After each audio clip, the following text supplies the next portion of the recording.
I'm all about him, him, him, him, him, and he's all about me, me, me, me, me. And we don't give a dang, dang, dang, dang, dang about nobody. Cause I'm all about him, him, him, him, him, and he's all about me, me, me, me, me. And we don't give a dang, dang, dang, dang, dang about nobody.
Dito sa Calayo Island, sobrang daming tao ngayong araw na to.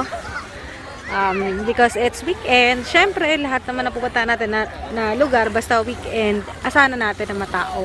And regarding naman doon sa bibilhan ng mga foods, iluluto, and everything na kailangan ninyo or nakalimutan ninyo, may mga tindahan naman din dito. And then doon sa may Look, meron din doon na maliit na talipapa. Pwede kayong bumili doon ng mga pagkain ninyo na iluluto, mga fresh meat, fishes, chicken, and mga bigas. Pwede din, may bilihan din doon ng alak. May convenience store din doon na maliit at bilihan ng yelo. So, ayan. Actually, dapat hindi ko na i-vlog itong Calayo. Pero gusto ko rin i-share doon sa mga nagbabudget at gusto din na makatipid.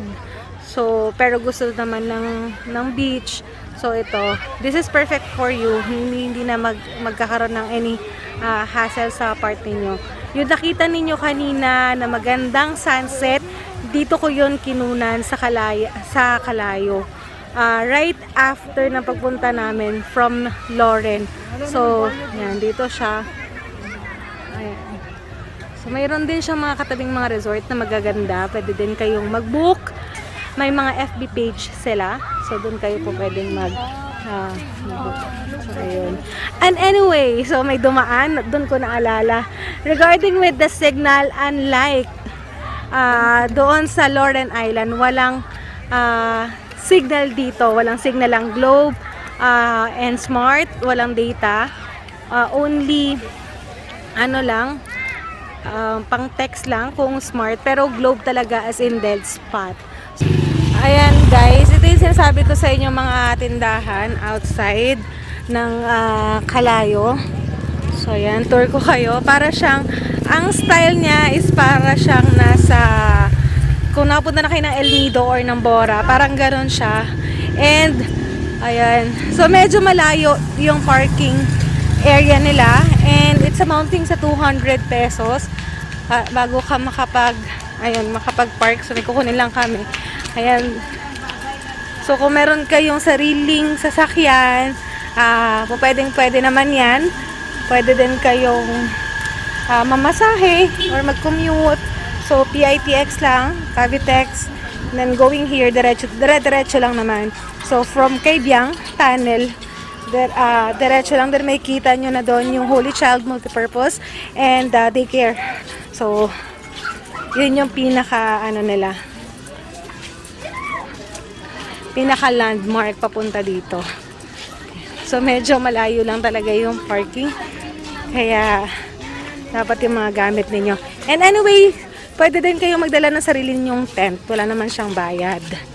Ayan. Wala kayong 500. Ayun, so per asking kanina, if walang tent, pwede din kayong mag-rent doon. That's cost 500 pesos. So ito yung parang mini mart. So marami din palang mabibilan dito. So ayan, dito kami nakapag-park. Ang layo, oh. Nihingal na ako. So again, ingat sa susunod na mga alis ninyo. Even na medyo maluwag na, kailangan pa rin natin mag-ingat because still nasa pandemic pa rin po tayo. And be a responsible traveler. So I hope na makapunta rin kayo. So kung talagang maliit lang din yung budget ninyo, po pwede din naman. Kesa pumunta kayo doon sa Loren, ito pwede na. And actually, pwede siya talaga. Kasi pino naman, though hindi ganun ka-white yung sand niya, pino naman siya. So, kung meron pa kayong gusto mga puntahan na beach at gusto nyong ipa-review muna sa akin, please do comment down and i-review ko. Pero kung meron na akong mga napuntahan ng beach na gusto ninyo, pwede nyo i-check yung mga previous vlog ko kung bago ka pa sa channel ko. And kung hindi ka pa nag-subscribe, please do subscribe. And syempre kung nagustuhan mo, please do share. So maraming salamat for watching this video. Until the next IG stories. Bye!